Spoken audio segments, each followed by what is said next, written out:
Okay, number 4. Spinning a spinner with color red, blue, green, and yellow. Anna hopes that it lands on red.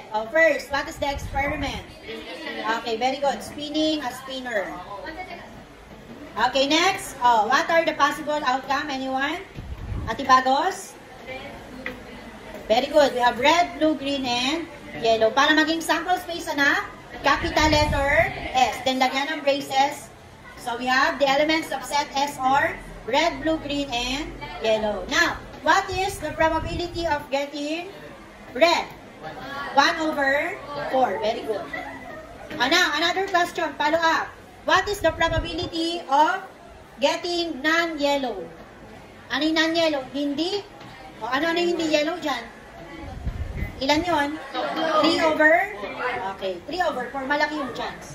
Pero yung sagot kanina, anak, ay 1/4. Number 5. Okay. You wish to select a 23-year-old driver randomly from all drivers in the age category of 18 to 25. Okay. Experiment. Ano po?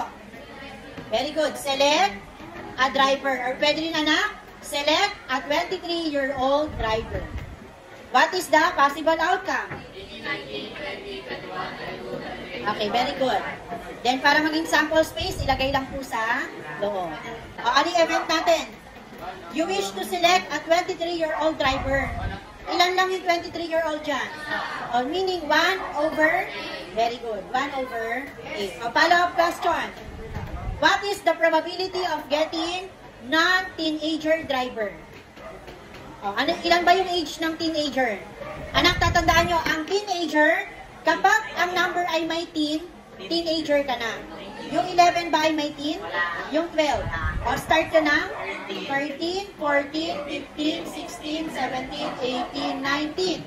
Ang tanong, anak, non-teenager.